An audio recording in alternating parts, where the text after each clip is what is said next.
నన్ను నిరూపించగలడా అని చెప్పి అడిగిన వాడు ఆయన ఒక్కడే మన అందరి ప్రాణాలకి పాపాలకి ప్రాణం పెట్టి మరణించి మూడో దినాన్ని తిరిగి లేచిన గొప్ప దేవుడు, పునరుద్ధానుడైన దేవుడు, శిలువమైన శాపమైన దేవుడు, పరమసింహాసనాన్ని విడిచి భూలోకానికి వచ్చిన నరుడు ఆయన ఇక్కడే.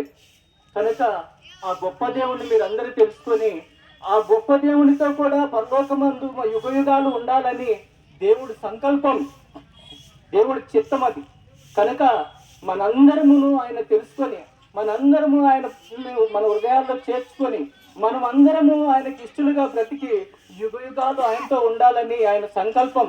మొదటి మనిషి అయినటువంటి ఆదామును సృష్టించినప్పుడు ఆయనకు మరణం లేకుండానే దేవుడు చేశాడు. కానీ ఆదాము పాపం చేయడం వల్ల మరణం సంప్రాప్తమైంది, మరణం వచ్చింది ఆయన జీవితంలోనికి. ఆయనతో పాటు ఆయన బిడ్డలముగా పుట్టిన మనమందరికీ ఆ పాపం సంప్రాప్తమైంది. గనక మనందరి పాపాల వలననే ఆయన ఈ లోకానికి రావాల్సి వచ్చింది.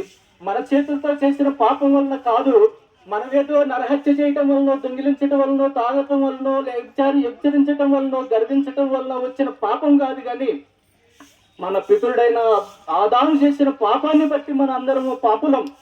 ఆ పాపానికి వెల చెల్లించాలంటే పరిశుద్ధుని యొక్క రక్తమే చెల్లించాలి. కనుక ఆ పరిశుద్ధుని యొక్క రక్తం ఎవరిదే అంటే పరమదేవుడైనది, ఆయనదే ఆ పరిశుద్ధమైన రక్తం. ఈ మానవాళిగా పుట్టిన వాడిది ఎవరిది పరిశుద్ధమైన రక్తం కాదు. కనుక ఆ దేవుడు, ఆ పరమదేవుడు ఆ పరమ సింహాసనాన్ని విడిచి భూలోకానికి వచ్చి ఆయన పరమమైనటువంటి ఆయన రక్తాన్ని ఒలికించి మనందరి పాపాలకు, చనిపోయిన వారి కోసం, బ్రతికున్న వారి కోసం, పుట్టబోయే వారి కోసం అందరి పాపాలకు ఆయన వెల చెల్లించి ఒక్కసారి ఆయన మరలా పరలోకానికి ఆ పునరుద్ధానుడై వెళ్ళిన గొప్ప దేవుడు. ఆయన చెప్పి ఉన్నాడు, నేనే మార్గం, నేనే సత్యం, నేనే జీవమని.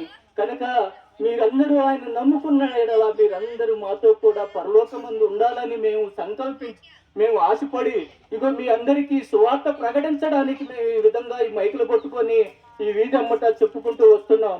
మీరు దేవుని నమ్మిన ఎడల మా మాటలు మీ హృదయాల్లో చేర్చుకున్న ఎడల దేవుణ్ణి, ప్రభువా నేను పాపినని మీరు అడిగితే మీ హృదయాల్లో ఎంతో సంతోషం, ఎంతో నెమ్మది, మీరు చెప్పశక్యము కానంత ఆనందం, సంతోషం మీ హృదయాలకు వస్తుంది. మీరు ఒక్కసారి దేవుణ్ణి మోకరించి అడగండి. మీరు మాకు ఎవరికి చెప్పనవసరం లేదు.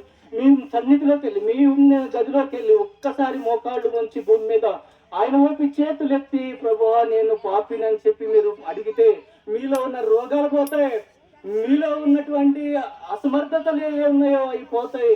మీకు ఏదైనా నెమ్మది వస్తుంది, సమాధానం వస్తుంది, మీ కుటుంబంలో సమాధానం ఉంటుంది, మీ పిల్లల్లో సమాధానం ఉంటుంది, మీ కుటుంబం అంతటికి ఆనందం వస్తుంది. మీరు ఒక్కసారి మా మాటలు గ్రహించి మా మాటలు మీ హృదయంలో చేర్చుకున్నప్పుడు గొప్ప సంతోషం, సమాధానం మీకు కలుగుతుందని మేము ఈ విధంగా చెప్పుకుంటూ వస్తున్నాం. కనుక ఈ మాటలు విన్న ఎవరైనా సరే దేవుణ్ణి చేర్చుకోండి. మీరు ఒక్కసారి ప్రభువా నేను పాపినని ఒక్క మాట అడిగితే చాలు, మీ హృదయంలో నీ దేవుడు వస్తాడు. మీ హృదయంలో గొప్ప సంతోషం వస్తుంది, మీ హృదయంలో గొప్ప నెమ్మది వస్తుంది. మీలో ఉన్న అనారోగ్యాలు ఒక్క దెబ్బతో పోతవి, ఇదిగో మీలో ఉన్న దెయ్యాలు ఒక్క దెబ్బతో పోతవి. కనుక దేవుణ్ణి నమ్మండి, విశ్వసించండి, దేవుణ్ణి చేర్చుకోండి.